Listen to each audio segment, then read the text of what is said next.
It's an alien landscape where magnetic tornadoes twist upward tens of thousands of miles. Mysterious dark spots, large enough to engulf the Earth, ebb and flow.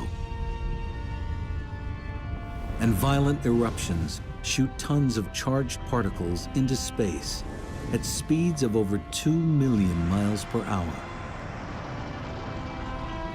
This is not some strange world on the other side of the galaxy. This is our sun. And now, new technologies are allowing us to see it like never before. Satellites are giving investigators new insights into centuries-old mysteries. Whoa, did you see that? Boom, there goes a flare. That is really a quantum leap in solar physics, a continuous eye on the sun. How does our sun work? Where does its power come from? And how can its inner workings impact us some 93 million miles away? Finding answers has a new urgency. Before the expert by about 68 hours. And the bigger hit. The bigger hit. Our sun has a dark side. It's violent storms capable of taking down the electrical grids that power our daily lives. Repair could take weeks, months, and even in a worst-case scenario, up to 10 years for a full recovery. If you can imagine a world without electricity, you're really going back in time. Now, join scientists on a quest to understand the secrets of the sun. Dive deep into its core and ride out its spectacular storms. Right now, on this Nova National Geographic special.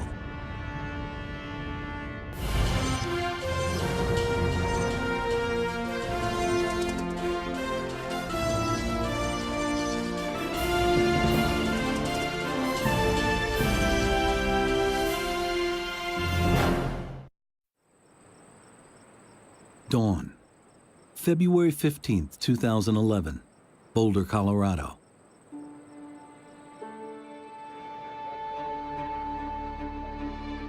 The team at the National Space Weather Prediction Center begins its day as it usually does, carefully watching the surface of the sun. Okay, a 10 centimeter came in today. Although 93 million miles away, forces here can impact Earth in surprising and destructive ways. For the smaller, The M6. for the M6, you see this, the very first one is the M6. Today, after years of relative calm, a satellite detects something. A dramatic explosion on the sun's surface. A violent solar storm that would dwarf Earth is erupting, releasing a massive shockwave, hurtling towards us at over 1 million miles an hour. Right now, no one is sure what to expect. But I think that the M6 is going to get here. We have to determine when that thing is going to impact Earth's magnetic field. 8 hours.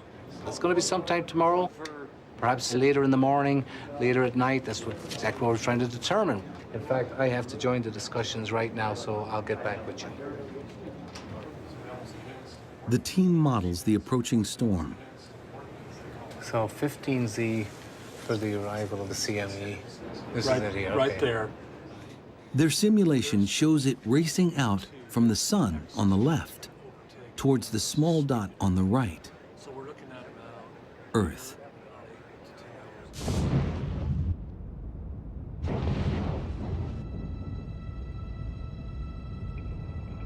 The solar storm carries a 1-2 punch. First is a solar flare, releasing an outburst of X-rays that can reach Earth within minutes. The second, more ominous threat arrives a few days later, a phenomenon called a coronal mass ejection, or CME. It's a wave of billions of tons of electrically charged particles, seen here in this repeating image as it ripples away from the eye of the storm. Together, they could hit like a cosmic tsunami.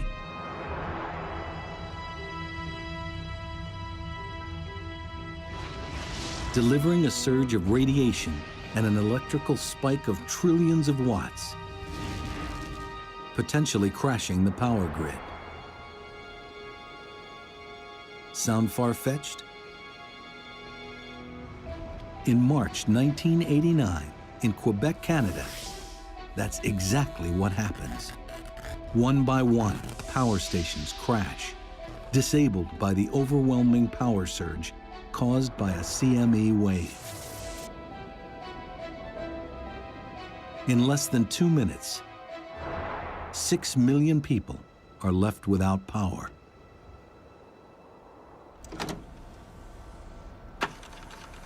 Recently, NASA's Jim Green finds evidence that an even bigger solar storm hit Earth in 1859. And what we found was the granddaddy of geomagnetic storms, and that was just 150 years ago. The reports tell of auroras, brilliant displays in the sky. They're so bright that miners in Colorado wake up and go to work thinking it is dawn. Other reports tell of a more harmful impact on the lone electrical system of the day, the telegraph. One, for instance, because of the induced current on their system, overheated the battery and started a fire, nearly burnt down the telegraph office. Another operator was burnt so badly he ended up into the hospital. Green uncovers numerous reports of auroras seen not only across the United States, but around the world. The evidence is clear. Earth was struck by a superstorm in 1859, the result of 2 massive CME waves. Those 2 storms were not only enormous, but they happened one right after the other. No one alive has seen anything like it. If we had a geomagnetic storm of that intensity today, the National Academy suggested that the impact on critical infrastructure could be catastrophic. And the big concern is the electric power grid. The massive electrical surge from a CME wave could overload power lines and melt transformers, blacking out entire cities. Repair could take weeks, months, and even in a worst-case scenario, the National Academy suggested up to 10 years for a full recovery. If that occurred, if you can imagine a world without electricity, you're really going back in time. It's not just the power grid that's at risk. More and more, we rely on technology that could be affected by the sun. Global positioning satellites, long-distance communications, airplane tracking, astronauts in space. Roger, how does it look? So there's an urgency in understanding what it is that the sun is doing, what's it going to do next, and how can we prepare for that and respond to it. Worried or not worried? Well, I would be just a little bit worried, given more, concern right now. We'll be watching and monitoring it very closely here in the coming days.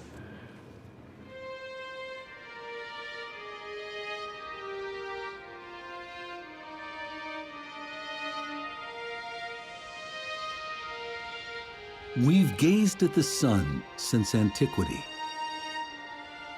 We've worshipped it and built entire cultures around its power.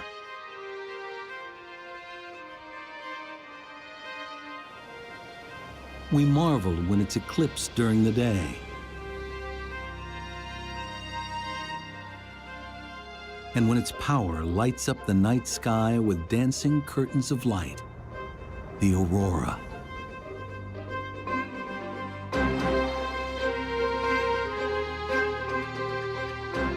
Its power and size are awesome. It is so huge, 1 million Earths could fit inside it. Temperatures at its core soar to 27 million degrees Fahrenheit. It's been shining for over 4 billion years, and will do so for at least 4 billion more. Yet for something that has such an overwhelming influence on our lives, The sun is mysterious. How does the energy generated in its core reach us as sunlight? What processes are at work inside the sun? How do these powerful inner workings generate explosive solar storms? These are some of the mysteries scientists must understand to protect us from the sun's darker side. The sun can really surprise us. The sun is elusive, Crazy, Complicated. crazy, Incredibly dynamic. crazy. With explosive potential. The key to that explosive behavior lies deep beneath the sun's blinding surface.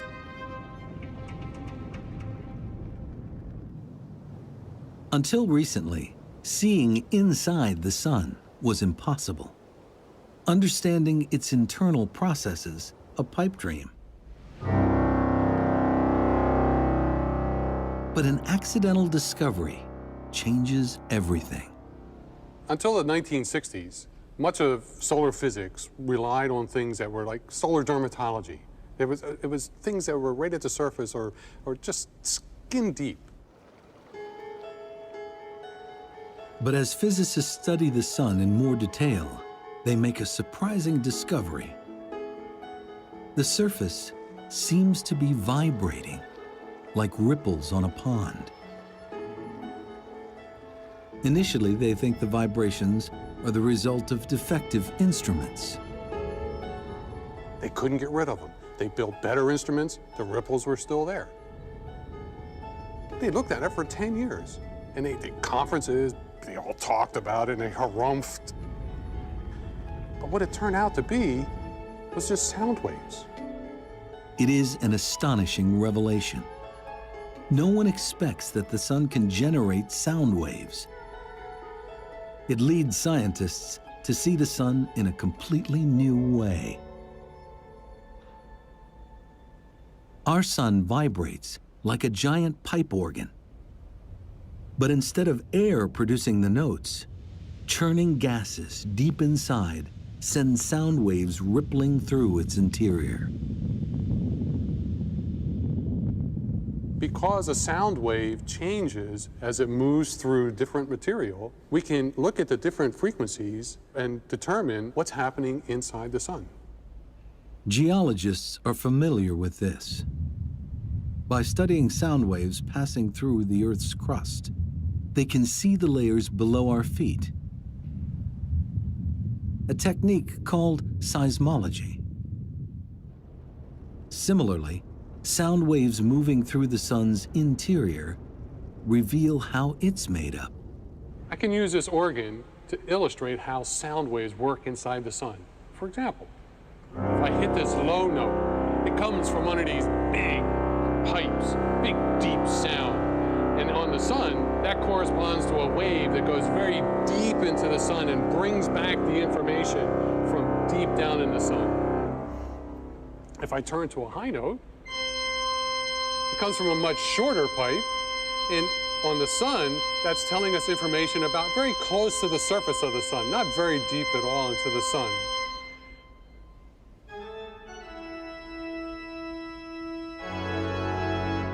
There are 10 million different frequencies resonating in the sun. Deciphering them leads to a seismic shift in understanding its structure, creating a new science, helioseismology.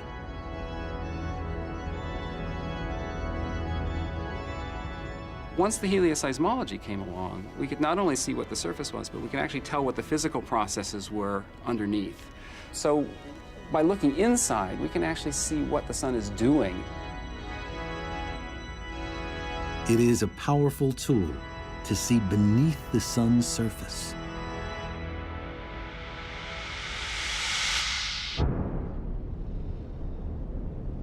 Studying the sun's sound waves reveals a complex, multi-layered machine. Directly beneath its blazing surface is a zone of perpetual churning. Next is a layer where light takes thousands of years to cross. At the center is the sun's core. It's the smallest region, but it's over 25 times the diameter of Earth. This is the powerhouse of our star. Everything we experience on Earth, sunlight, heat, and the effects of solar storms, starts here.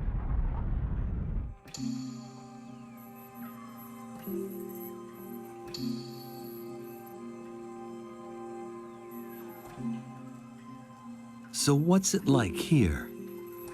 What's the core made of?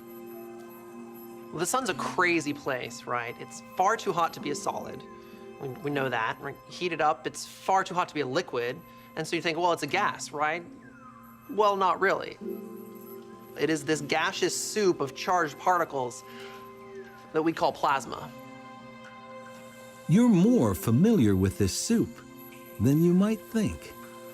There are plenty of examples. Fluorescent light bulbs, flames, neon lights, perhaps fancy TVs that I can't afford, but these are all plasma. Plasma is sort of all around you. But plasma is radically hotter at the sun's core. The closest thing on Earth is lightning.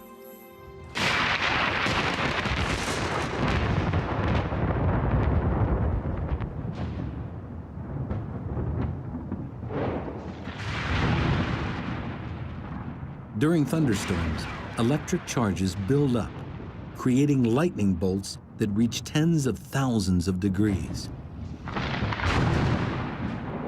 That's pretty hot, but it's nowhere near as hot as in the core of the sun. So if you were to travel into the core of the sun, the plasma would be 15 million degrees. As the sun formed, hydrogen gas at its heart was crushed under the weight of the material above. Eventually, temperature and pressure rose so high, the hydrogen atoms broke apart into electrons and protons, creating plasma. And it's under these extreme conditions that something really, really cool happens. Nuclear fusion.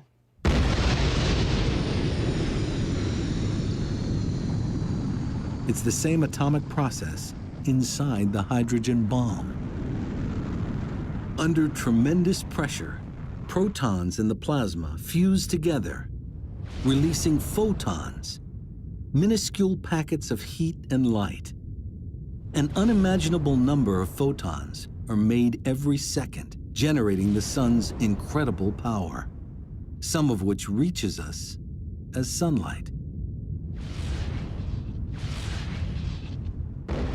This atomic alchemy converts over 4 million tons of mass into energy every second in an endless loop. That much mass into energy is the equivalent of 10 billion hydrogen bombs being created every second. The sun does this day in, day out. It's been doing it for 4 billion years, and it's going to continue to do so long after I'm gone.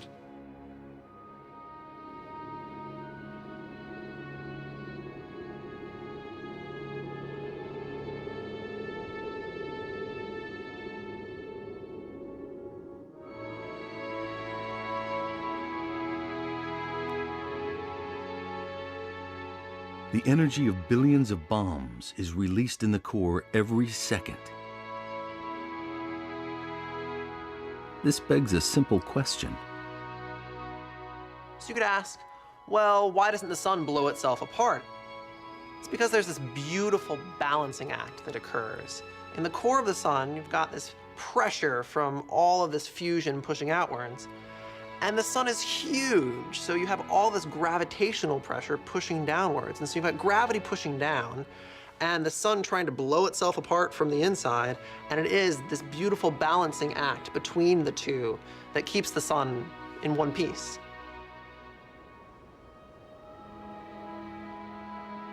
This light, born at the core, reaches us after a remarkable journey.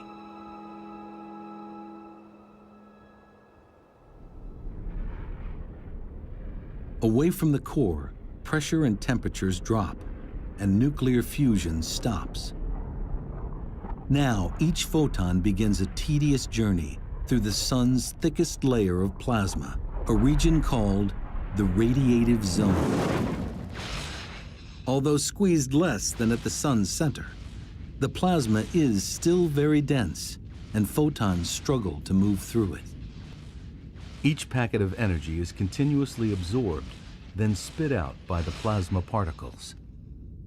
In that particular part, there's no energy being generated, but the energy is transmitted by the radiation. So that's why we call it the radiative zone, not too surprisingly. The photons slowly bounce through the plasma here, ricocheting in a zigzag path called the random walk.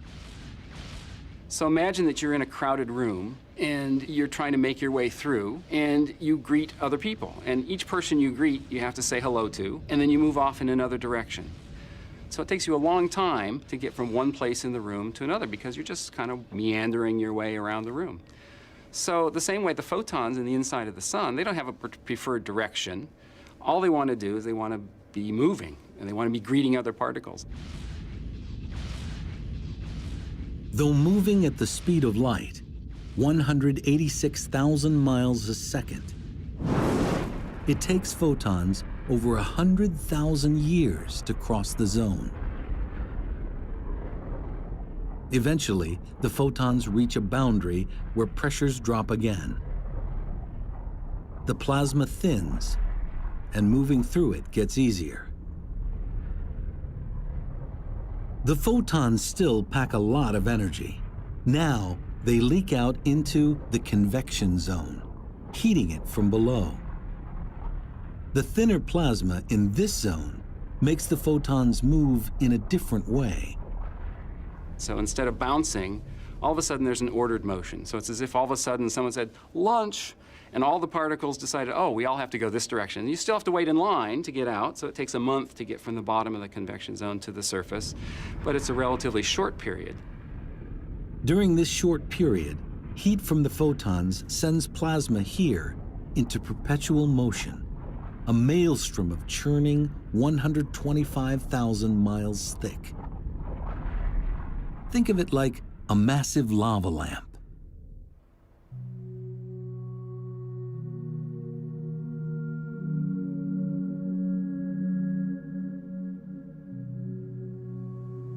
There's heat that enters at the bottom from the light bulb. It heats the material, and the blob rises to the surface. When it gets to the top, it cools off. And when it cools, it gets more dense and falls back down.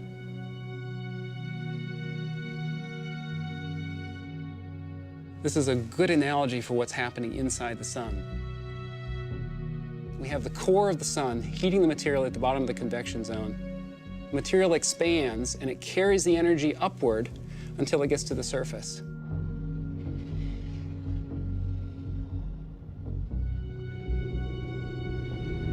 These incredible images reveal convection at the sun's surface, rising and sinking plasma that creates a mesmerizing structure called granulation.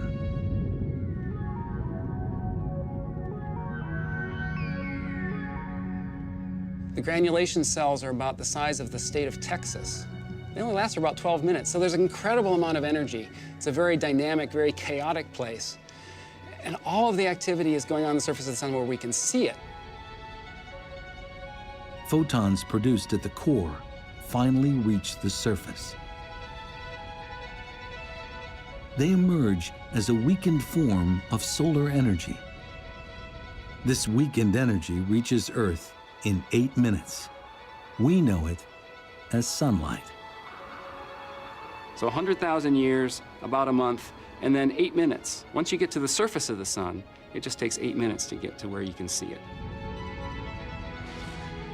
Unimpeded, the trip from the core to the surface would take the photons a matter of seconds. In reality, the sunlight that shines on us today may have been created during the last ice age.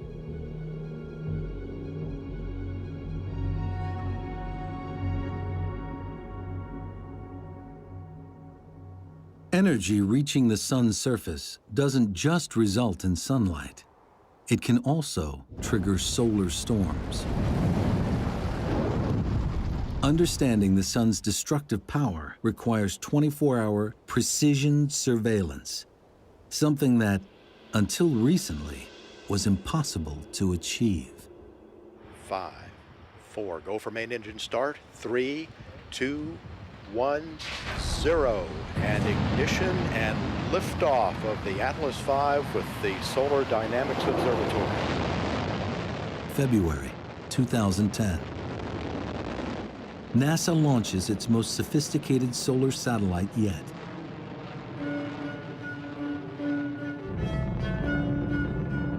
The Solar Dynamics Observatory, or SDO for short.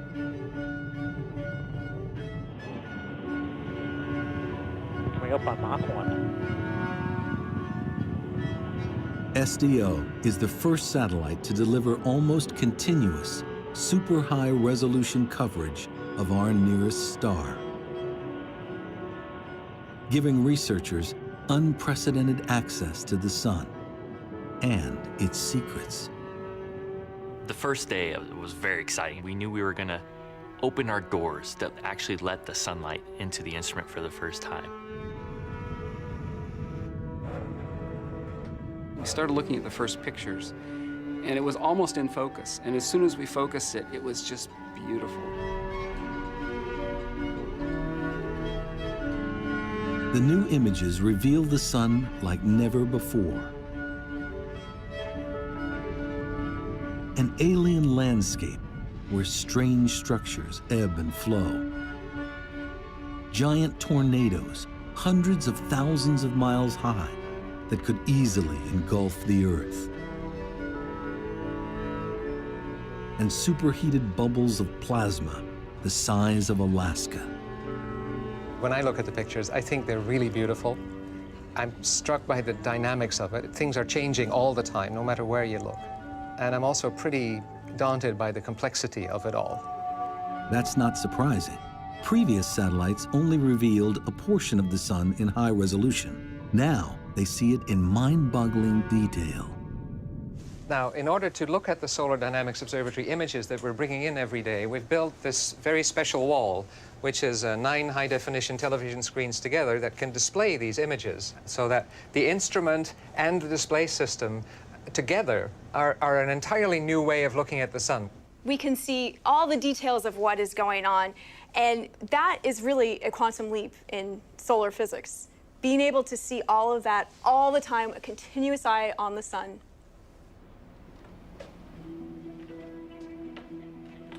One of the most important aspects of SDO is its ability to see sunlight across a range of wavelengths, the equivalent of looking at things glowing at different temperatures.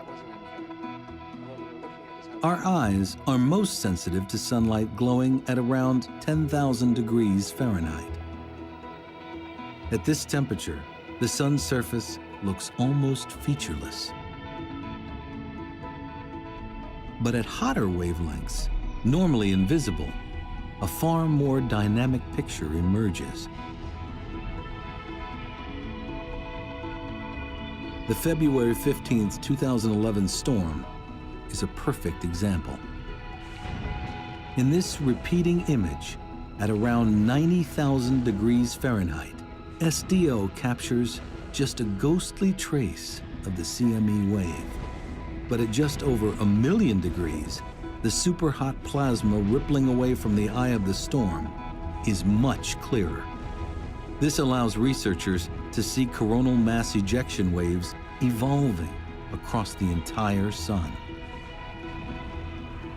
This is an absolutely amazing time for solar physics because of these beautiful high-resolution images that allow us to understand better the physics behind what's going on when solar storms erupt.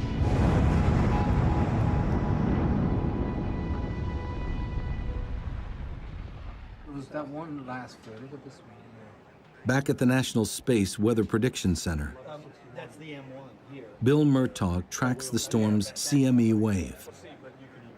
It carries 1 billion tons of plasma. Well, we're right now and is now only about 20 hours from Earth. We're bringing it in mid to late on the 17th into the 18th. What they see is alarming. Well, there's actually 3 CMEs that we're looking at. So we bumped up some numbers for late tomorrow. Yeah. It's not a single CME wave, but 1, 2, 3 of them. We won't call it the perfect storm yet or anything, but conditions are lining up for some significant space weather. Their models show trajectory and speed, but the big unknown for Murtaugh is how powerful the waves will be when they hit.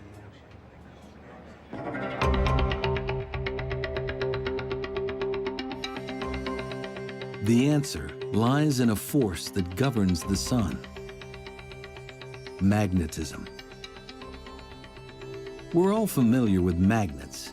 They produce an invisible force that pushes and pulls on charged particles.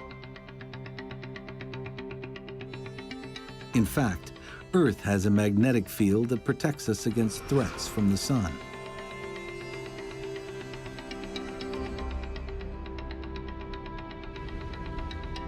But we are less familiar with the sun's magnetic power, which researchers believe plays a major role in driving solar storms. We've essentially learned that it takes 2 things to make a star magnetic. It needs to have these convective motions right underneath the surface, the bubbling of the gas. It needs to spin, and the faster it spins, the more active it becomes. And wherever those 2 things, the bubbling and the spinning, can interact, that's where we see the strongest magnetic activity in stars. Astronomers know that the surface of the sun spins in a strange way. Travel from the poles of the sun towards its equator, and you'd notice it turns faster. Analyzing sound waves inside the sun reveals that the plasma layers beneath the surface also spin at different speeds. That's because they act like fluid, which gets denser towards the core. The interior of the sun is a place of spectacular turmoil. Turmoil that's the key to the sun's magnetism. The motions there, the convection, the differential rotation, the motion from equator to pole, are driving a new force. They're driving a magnetic field. There's a dynamo at work here, a dynamo that's generating a force that we actually experience here on the Earth. It works like a giant wind turbine. Churning plasma in the convection zone stirs up powerful electrical currents, which generate a huge magnetic field. Have upflows here and downflows coming down this way, right? The holy grail for scientists is understanding exactly how this dynamo generates solar storms. The clue lies deep within the convection zone.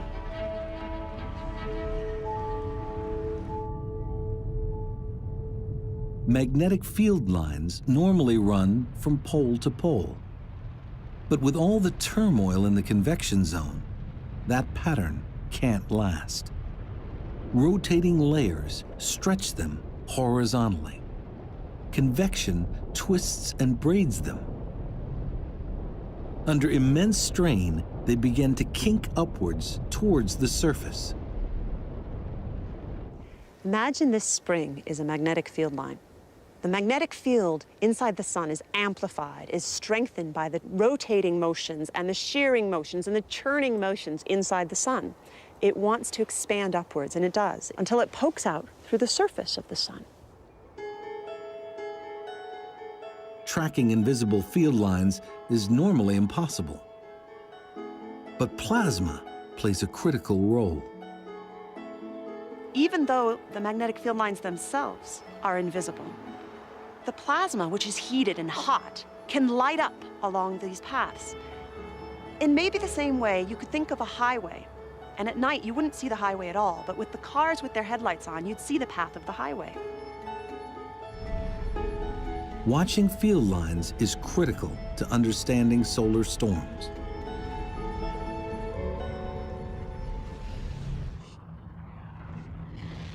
As field lines emerge, they form loops.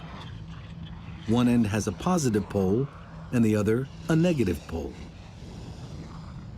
Churning plasma beneath the surface twists these loops, pumping them with energy. If twisted enough, positive and negative parts of the loops cross. When they do, they short circuit with a tremendous explosion. The energy released heats the plasma to millions of degrees, resulting in a spectacular solar flare.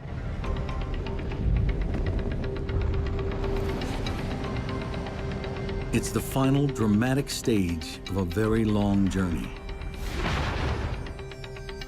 Photons formed in the core make their way to the surface. Some pass directly into space as sunlight. But in the process, that surging energy disturbs the convection zone, generating a magnetic field. The field lines wind up to the point that it explodes in a solar flare. Now, SDO provides a complete and unprecedented picture as these events evolve. This is beautiful because the hot gas outlines the magnetic field lines that we would otherwise not be able to see. And here you can see even a twisting structure as some of the mass drains back down to the surface, and a lot of it escapes in the eruption. This is the essence of space weather, or solar storms. This explains how flares form, but it's not the end of the story. Crossing magnetic field lines can cause nets of plasma to be flung into space. This is a coronal mass ejection, a CME wave.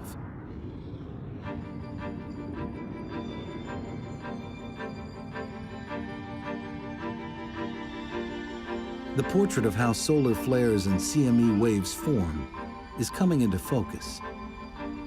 But a key question remains. CME waves can travel 93 million miles to Earth in a matter of hours. So what gives them such explosive energy?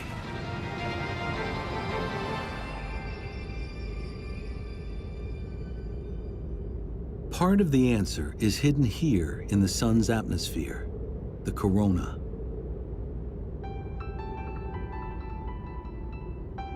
It's made of superhot plasma that blisters at over 3 million degrees Fahrenheit. 300 times hotter than the sun's surface. Some scientists suspect that this heat powers massive gusts of energy that blast CME waves toward Earth at incredible speeds. But why the corona is so hot is an enduring mystery. Understanding it's essential if we want to get to the bottom of how the sun drives space weather and the impact of the sun on the Earth. The fact that the corona is so much hotter than the surface flies in the face of physics. The sun's corona is a very odd place. Take this fire, for example. As I put my hands close, sure, it's warm, but as I pull them away, it gets cold. That's not the case on the sun at all. As you go in close, it's definitely warm, but as I pull away, it actually is warmer still. Recently, Japanese investigators observe high-velocity jets of plasma shooting up from the near surface. McIntosh suspects these jets deliver heat to the corona, but he doesn't have a way to confirm it visually until he turns to SDO for help. Lo and behold, we actually managed to join the dots and see, yeah, these objects that we could see moving out of the lower atmosphere at high speeds, kind of like these licks of flame really were reaching a couple of million degrees. It was really a tumultuous moment. We kind of looked at each other and said, wow, what have we just done? They've shown that the plasma jets accelerating upwards from near the sun's surface generate tremendous heat. As a result, temperatures in the corona soar to 3.5 million degrees. If confirmed, it represents a huge leap forward in understanding CME behavior. The immense heat of the corona acts like a wind in a raging gale. It's constantly pushing on the plasma draped on the field lines, billowing them out like sails pulling on a mast. Like solar flares, when magnetic lines cross, there can be an immense explosion. In this case, the lines are cut and the sail whips off into space. Loaded with 1 billion tons of highly charged plasma, the CME wave can wreak havoc on electricity-dependent Earth. At the National Center for Atmospheric Research, this violent event is captured by satellites. Now, to see the CME, we need to create a little artificial eclipse. To do that, we block out the light from the disk of the sun, and that's this little circle here. But what that allows us to do is to see this extremely faint, high-speed thing shooting away from the sun. This one moves at about 1,000 kilometers per second. By enhancing the picture and slowing it down, it's possible to see the shockwave moving at over 2 million miles per hour. Though we have a better understanding of what causes solar storms and how they reach us, there is still a final pressing problem. Trying to predict when solar storms are going to occur on the sun really requires a lot of detective work. Basically, we're looking for clues in observations to tell us when potential storms might occur. The best clue comes from these. Sunspots. Dark patches which can linger on the sun's surface for weeks at a time. A sunspot is a massive region, several times the size of the Earth, which appears on the sun as a dark spot. It's dark because it's relatively cool compared to its surroundings. And it's cool because the magnetic fields are so strong that they're suppressing the flow of heat from below. The strong magnetic fields which create sunspots are the breeding ground for solar storms. The challenge is trying to decipher a pattern for when and how many will appear. As we watch sunspots over a period of many years, we see something very interesting. The number of sunspots at any given time will wax and wane over a period of about 11 years. And since we now know that sunspots are associated with strong magnetic fields, this tells us that the sun's magnetic fields are likewise going through a cycle. The constant churning and twisting inside the sun creates a powerful dynamo, the biggest electrical generator in the solar system. The magnetic field lines it produces get so wound up that roughly every 11 years, the magnetic poles of the sun reverse. After that, calmer magnetic activity prevails and fewer sunspots form, a period called solar minimum. But because of the sun's turbulent nature, the field gradually winds up again. As it does, magnetic outbursts are far more common, a period called solar maximum. The solar cycle actually determines the personality of the sun. During solar maximum, it can get very angry and it can throw off solar storms that are sometimes directed at the Earth. And during solar minimum, it becomes much more subdued. There aren't as many sunspots, there aren't as many solar storms occurring. The activity cycle basically determines how the sun is going to act. Prior to the solar storm of February 15th, 2011, things were pretty quiet on the sun. But that outburst marks an ominous turning point. The sun's magnetic activity is winding up again. as it heads towards solar max.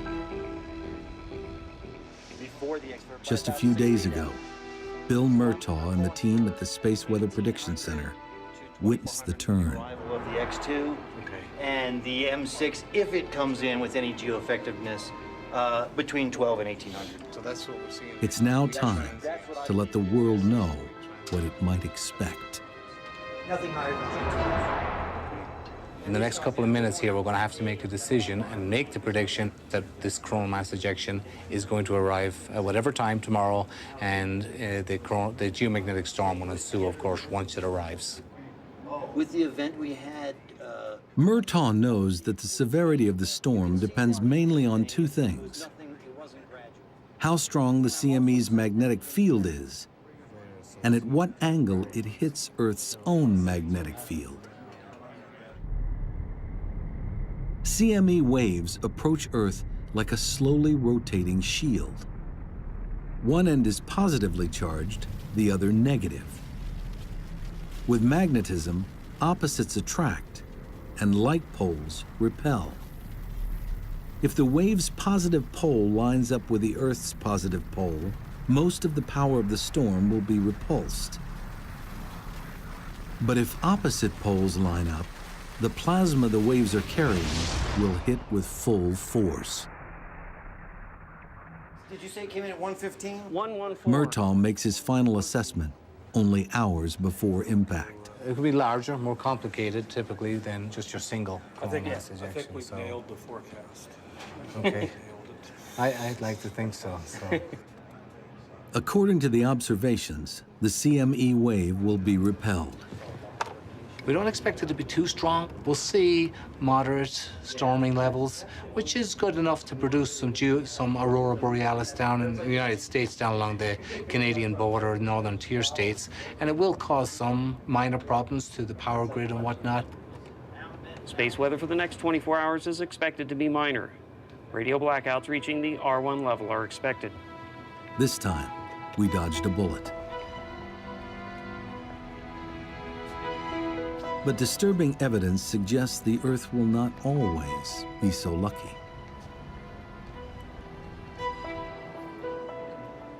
It's a cautionary tale. NASA's Jim Green discovered it while researching a book on the American Civil War at the Library of Congress. Green found news accounts from 1859, which caught his eye. I would run across articles about aurora, fabulous aurora, and this really piqued my interest because it's in my field. It seemed as though the armies of heaven were engaged in terrific, though noiseless, conflict. This terrific aspect soon subsided into a more beautiful and brilliant appearance, a few of which I can only refer to. On the day before the waves hit, a British astronomer observes a giant sunspot group light up with two massive flares. The second CME wave hit 18 hours later, allowing Green to calculate its speed, 5 million miles an hour, plowing into Earth at almost 4 times the speed of the February 15, 2011 CME waves. Using the various reports, Green is able to reconstruct the 1859 storm. The accounts suggest that the poles of the CME waves were aligned, and instead of being repulsed, the waves hit with full power. The charged particles funnel down into the atmosphere, electrifying it like a giant neon sign, producing dazzling aurora displays. The storm is so intense, Earth's magnetic field all but collapses. Millions of tons of plasma spill towards the equator, and a powerful electric surge pulses over the globe. For the largely pre-electrified world, the moment passes with minimal damage. That might not be the case today. It has the potential of knocking out power grids. And if it burns out transformers that are hard to replace, we may be without electricity in many areas for a very long period of time. There's only a few places that make these 125 kilovolt transformers. It takes several months to make them. And if you burn out half of them, we're going to be shooting squirrels and chopping wood out the backyard for a long period of time just to survive.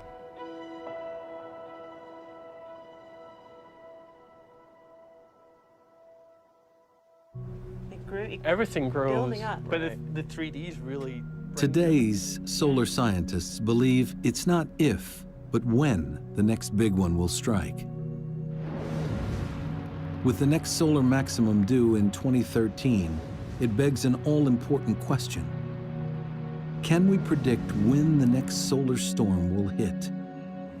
No. Maybe. No. Maybe. No. Maybe. And the reason why is we've learned so much about the sun. We're getting better at it, but we have a long way to go. And the more we look at some of these historic events, the more we get a deeper appreciation for what we need to know. Today, we see the sun better than ever before. We're beginning to understand it from the inside out. But its unpredictable personality means there will always be uncertainty when living with a star.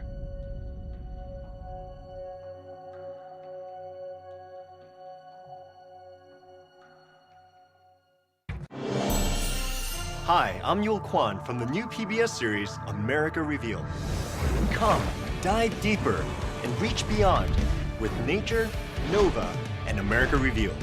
All in one night, all in one place, right here on PBS. This Nova program is available on DVD and Blu-ray. To order, visit shoppbs.org or call 1-800-PLAY-PBS. Nova is also available for download on iTunes.